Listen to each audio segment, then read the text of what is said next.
The monsoon has now arrived, but the story of how Mumbai got here is one worth understanding. Mumbai needs over 4,200 crore litres of water every single day. Right now, it's getting about 3,800. The gap is being filled by water tankers, both private and government, running across the city around the clock. And the 7 reservoirs that supply almost all of Mumbai's water, as of June 24th, they are at 7.94% of their total capacity. Last year at this time, they were over 13%, and in 2024, they were above 5%. The numbers go up and down year to year. The Brihan Mumbai Municipal Corporation, or BMC, which is Mumbai's civic authority, says that the city has enough water to last until August 17th. Some independent reports from June 20th, based on updated reservoir data, put the estimate at under 40 days, meaning late July. Both figures use different calculation dates and different assumptions about consumption. The honest answer is that it's somewhere in that window, and it hinges almost entirely on the monsoon. The 7 lakes supplying Mumbai, Bhatsa, Upper Vetarna, Middle Vetarna, Modak Sagar, Tanasa, Vihar and Tulsi are spread across districts and not just in Mumbai. Upper Vetarna, one of the largest, is completely empty. Bhatsa, the single biggest reservoir in the system, is at 7.01%, Tansa is at 1.85%, and the only ones with meaningful water are Vihar at 45%, Tulsi at around 22%, and Modak Sagar at around 20%. But they're small and don't cover what the city needs. The BMC has had restrictions in place since May. A 10% residential water cut has been in place since May 15th, and since June 17th, commercial establishments and industries have faced a 20% cut. Swimming pools have been disconnected, all water connections to construction sites have been suspended, car washing, gardening, road cleaning with clean drinking water have all been banned. The railways, the Navy, HPCL, BPCL, all have been directed to switch to recycled or treated sewage water. And still, it isn't enough to paint the full picture. Last week, the water crisis reached Mumbai Police headquarters. The canteen shut down for most of the day because there was no water. Washrooms ran dry, tankers had to be called in to restore basic functions, and a BMC official from the A ward confirmed that they are now dispatching emergency water supply on request across the city. The crisis is not limited to those who rely on the BMC. According to reports from the Times of India, even residents paying for private tankers are struggling. Rates in places like Lokhandwala and Andheri have jumped from Rs 3,000 to as high as Rs 8,000 per tanker. While the official residential cut is 10%, residents in parts of Andheri told the same paper their actual shortage amounts to 30 to 40% with inconsistent access to clean drinking water. And Mumbai is not alone. The Thane Municipal Corporation implemented a full 48-hour water shutdown from the 23rd of June to the 25th of June in several parts of the city. Across the state, water sources are going dry, but perhaps one of the sharpest illustrations of the crisis is that the villages of Shahpur Taluka in Thane, where Mumbai's own Bhatsa and Tanasa dams are located, have no access to that water themselves, where women walk kilometers daily for a single pot, while the dams that quench Mumbai sit at their doorstep.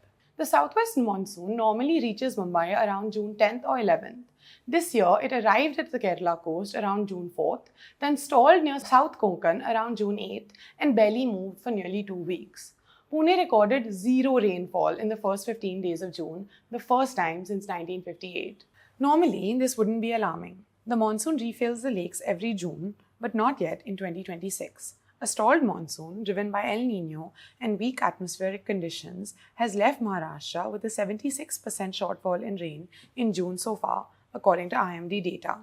Experts are saying this might be the driest June in over a century. But there's something more important about how Mumbai's water system actually works that changes how you read all of this. Rain falling over Mumbai does not fill the reservoirs. The catchment areas for these 7 lakes are spread across Mumbai, Thane and Nashik districts, largely outside the city limits.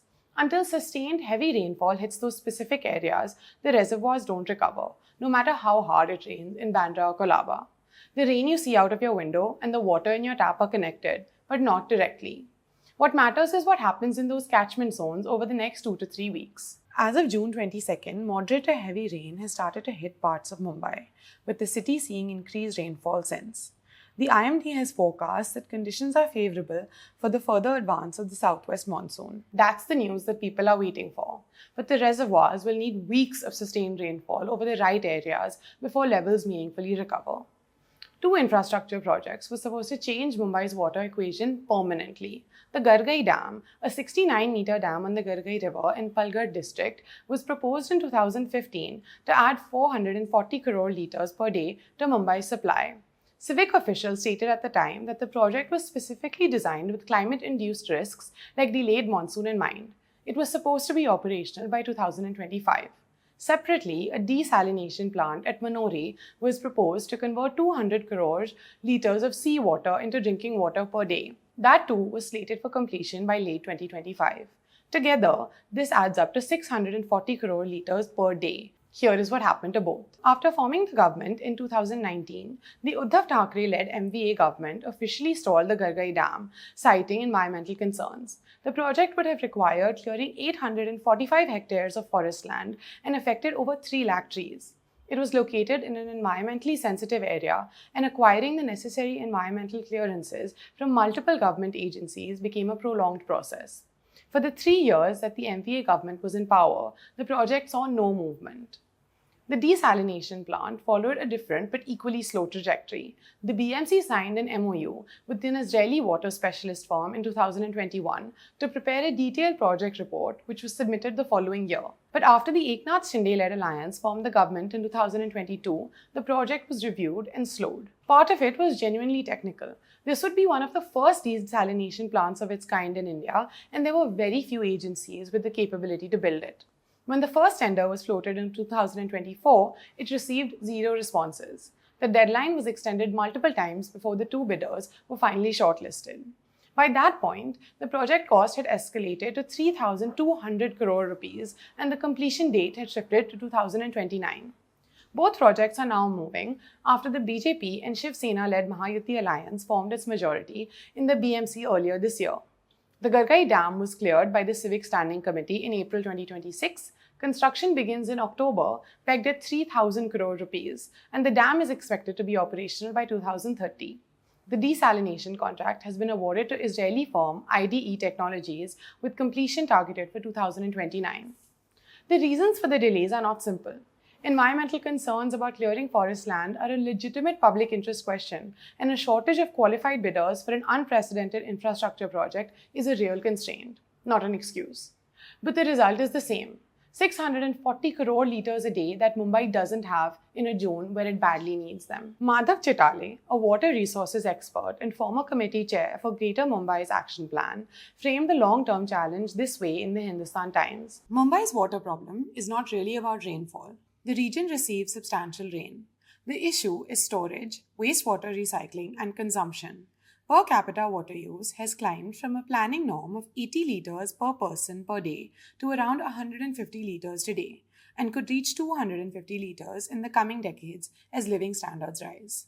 More dams and desalination plants help, but the underlying answer is distributing population growth more evenly across the metropolitan region, so that one city's water system isn't being asked to do more every year than it was built to do. As of today, the monsoon is moving, rain is falling.